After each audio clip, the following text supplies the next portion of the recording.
VerdeXchange has become the preeminent gathering place for the intersection of green jobs, green technology, green business. What the hot issues are in energy, in water, in air, in transportation, in land use, in green building in a very compressed period of time with a lot of really smart, nice people. It's rather horizontal. Normally you go to a water conference and it's all water people.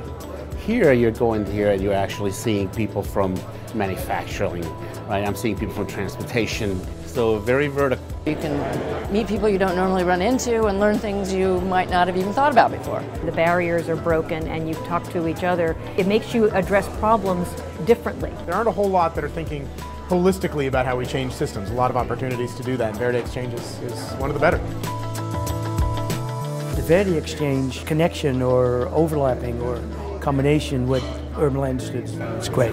That's where it belongs. It does give people an opportunity to see things through other people's lens. Like, for example, members of the Public Utilities Commission sitting down and talking with folks who are executives at utilities. I think this is really important to be able to have a forum outside of the administrative hallways. And really have a chance to hear people out in a public setting, as well as all the side conversations, both in the hallways, over meals. Every time I come to a VerdeXchange conference, I gain some new interesting insight about the industry or about policy or what's going to happen. And that rarely ever happens for any other conferences that I attend. We've gone so far and we've stretched the envelope so dramatically here. I think we offer up an opportunity for clients of space, corporate users, to really learn from us.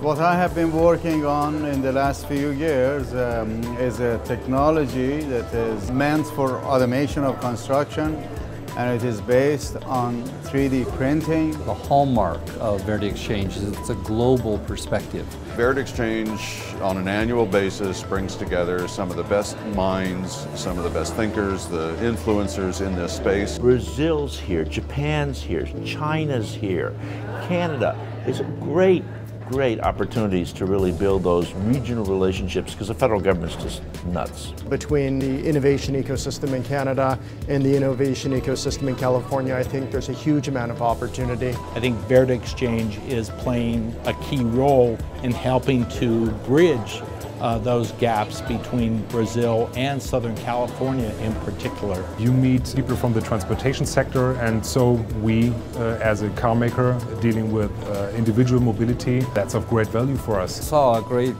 demand for a Chinese investor looking for investment opportunities in green technology. It's one thing to have good products and good technology, but you have to get that implemented, you have to get it acceptable by the public. So that's one of the reasons why I'm here.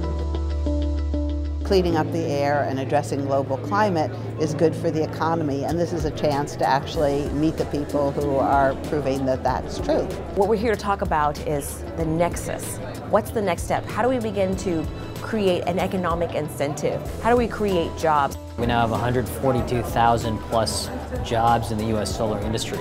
So that's more than we have in the steel industry or the coal industry. There is money to be made in protecting the environment, and VerdeXchange is a good place to find it. I would argue that what happens after this, with the contacts you make, is as valuable as what occurs, maybe even more valuable, as what occurs in the room.